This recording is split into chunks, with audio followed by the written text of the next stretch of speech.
नमस्कार साथियों, परिवार क्लासेस में आपका स्वागत है। श्री राम की प्राण प्रतिष्ठा हो चुकी है और ये हमारा बहुत ही हर्षोल्लास का मौका था। हम आज राम जन्मभूमि का जो इतिहास है उसके बारे में देखते हैं। चलिए शुरू करते हैं।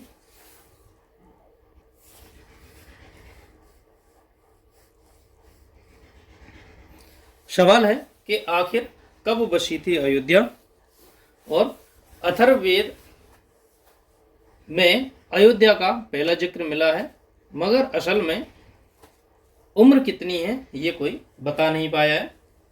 ये सारे जो फैक्ट्स हमने लिए हैं ये दैनिक भास्कर ऐप से लिए हैं। चलिए आगे देखते हैं।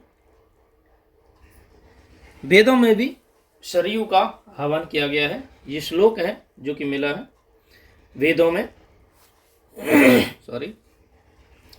सरस्वती सरयू सिंधुर्मिभि महोमही रवयाशंतु भक्षणि देवी रायो मातरः सूदयत्मोह घृतवत्पयो मधुमन्य अर्चत। ये श्लोक है जो कि ऋग्वेद के मंत्र संख्या 10,649वां मंत्र है। इसमें सरयू का आवाहन सरस्वती और सिंध के साथ किया गया है। ऋषि ने आह्वान किया है। ये एक फैक्ट है जो कि हमें बताता है सरयू नदियों के बारे में। मंत्र बताता है कि वैदिक काल में भी ये सिंध और सरस्वती थी, उसी की तरह सरयू भी एक प्रमुख नदी थी। सरयू के किनारे पर अयोध्या बसी थी, इसका भी फैक्ट दिया गया है। देखिए अथर्ववेद में अयोध्या का जिक्र किया गया है।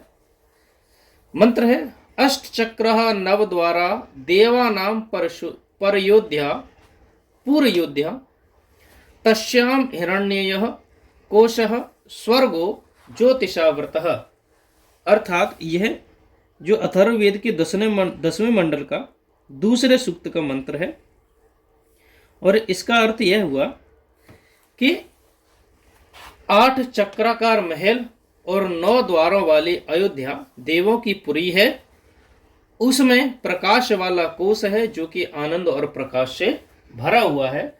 तो ये सब बताया गया है। इसका मतलब अयोध्या तब थी, खूब फूली फली थी। इस मंत्र से यह पता चलता है कि अथर्ववेद के काल में भी अयोध्या न सिर्फ बसी हुई थी बल्कि काफी संपन्न भी थी। वेदों और उपनिषदों में अयोध्या के 12 पर्यायवाची नाम दिए गए हैं।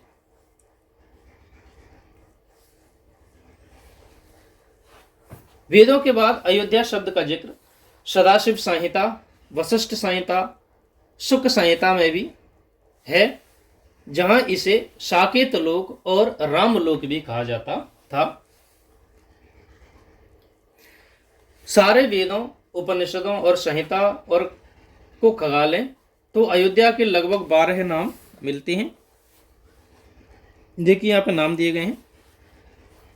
अयोध्या, आनंदिनी, सत्या, शत, साकेत, कौशला, विमला, अपराजिता, ब्रह्मपुरी, प्रमोदवन,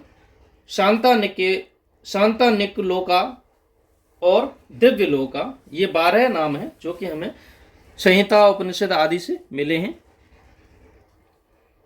वाल्मीकि रामायण में भी अयोध्या 5200 वर्ग किलोमीटर में फैली हुई थी। उन्होंने बताया है कि इतने वर्ग किलोमीटर में अयोध्या फैली हुई थी। वाल्मीकि रामायण के बालक कांड में पंचम सर्ग में 23 श्लोकों में अयोध्या का भूगोल समझाया गया है। इनके मुताबिक अयोध्या नगरी 12 योजन लंबी और 3 योजन चौड़ी थी। सरयू नदी के तट पर संतुष्ट जनों से पूर्ण, धन धान्य से भरा पूरा, उत्तरोत्तर उन्नति को प्राप्त कौशल नामक एक बड़ा देश था। ये सब किसमें दिया गया? वाल्मीकि जी के रामायण के बालक कांड में और उसके भी पंचम सर्ग में। इस हिसाब से देखें तो अयोध्या करीब 500 वर्ग किलोमीटर में फैली थी, जो आज का अयोध्या शहर लगभग 120 वर्ग किलोमीटर में बसा है। यानी कि उस काल में अयोध्या आज से लगभग 44 गुना बड़ी थी, अभी छोटी है। अयोध्या का पहला आर्कियोलॉजिकल सर्वे हुआ कन्निंगम के काल में 1862 से 63 के बीच में अयोध्या का आर्कियोलॉजिकल सर्वे किया गया। यह सर्वेक्षण बौद्ध स्मारकों का पता लगाने के लिए किया गया था। यह अयोध्या को लेकर इतिहास का पहला दस्तावेज माना जाता है। इस सर्वे के दौरान कनिंगम को धनन और विशाख लेख वाले सिक्के मिले थे। बौद्ध साहित्य के मुताबिक माने तो भगवान बुद्ध के काल में अयोध्या को विशाखा कहा जाता था और तभी के हमें विशाख के ही लिखे हुए सिक्के मिले हैं। तो ये प्रूफ है कि तब अयोध्या बसी हुई थी। ये सिक्के इतना तो बताते हैं कि भगवान बुद्ध के समय में अयोध्या काफी समृद्ध शहर था, लेकिन इससे पहले के इतिहास का कोई जिक्र नहीं मिलता है। सबसे बड़े ट्रेड रूट यानी कि व्यापार मार्ग के बीच में बसी हुई थी अयोध्या। देखिए, ब्रिटिश इतिहासकार जॉन अपनी किताब में दो रास्तों का जिक्र करते हैं, उत्तर पथ और दक्षिण पथ। देख, जॉन की ये उनका नाम है। उत्तर पथ गांधार से शुरू होकर मथुरा से होकर आज के बांग्लादेश में ताम्र लिपति का तक फैला हुआ था। यहां पर ये रास्ता दिया हुआ है, ये बांग्लादेश तक जाता है। देखिए, ये गांधार से लेकर के, और दूसरा रास्ता था वहीं दक्षिण पथ श्रावस्ती से शुरू होकर के,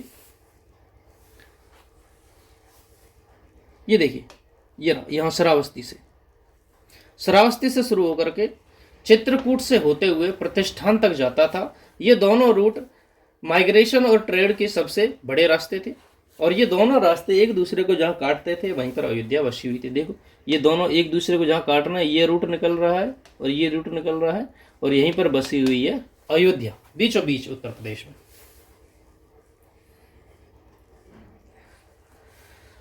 अयोध्या की समृद्धि के बरखान कई जगह पे किए गए हैं, जैसे कि अयोध्या का इतिहास एक किताब थी, 1932 में पब्लिश की गई अयोध्या अ हिस्ट्री में लाला सीताराम ने अयोध्या का इतिहास ट्रेस किया, उसके बारे में लिखा और बताया कि 6ठी ईसा पूर्व में अयोध्या कौशल जनपद की राजधानी थी।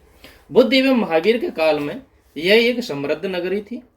मुख्य कौशल में 3 बड़े नगर थे, अयोध्या, साकेत और श्रावस्ती या सावथी। कुछ जगहों पर अयोध्या को साकेत भी कहा गया है।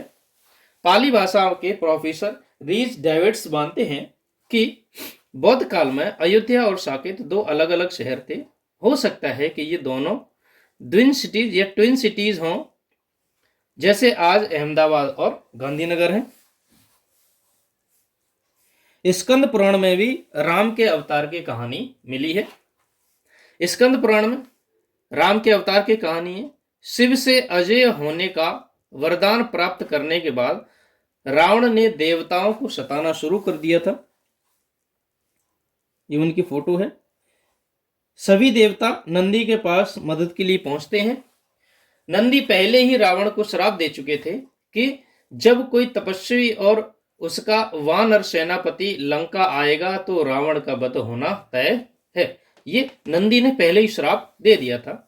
देवताओं ने ये बात विष्णु को बताई और उनके कहने पर देवताओं ने वानर अवतार लिए और नंदी ने हनुमान अवतार लिया। विष्णु ने खुद ही राम जी का अवतार लिया था। पुराणों के मुताबिक राम अयोध्या के 64वें राजा थे। अयोध्या सूर्यवंशी राजाओं की राजधानी थी और यह भारतीय इतिहास का सबसे लंबा राजवंश माना जाता है। वंशावली में इस कुल के 123 राजाओं का जिक्र मिलता है, जिनमें से 93 ने महाभारत से पहले और 30 ने महाभारत के बाद राज किया था। पुराणों के मुताबिक अयोध्या के पहले 11 सूर्यवंशी राजा थे। दशरथ 63वें और राम 64वें राजा हुए। वेदों में सिर्फ इस कुल के 21वें राजा मानधाता का जिक्र ही मिलता है। तो ये था राम जी का इतिहास, श्री राम का इतिहास। आज की वीडियो में सिर्फ इतना ही। हम अगली और ऐसी इंटरेस्टिंग वीडियो राम जी के ऊपर डालते रहेंगे। तो वीडियो को अंत तक देखने के लिए धन्यवाद। जय श्री राम।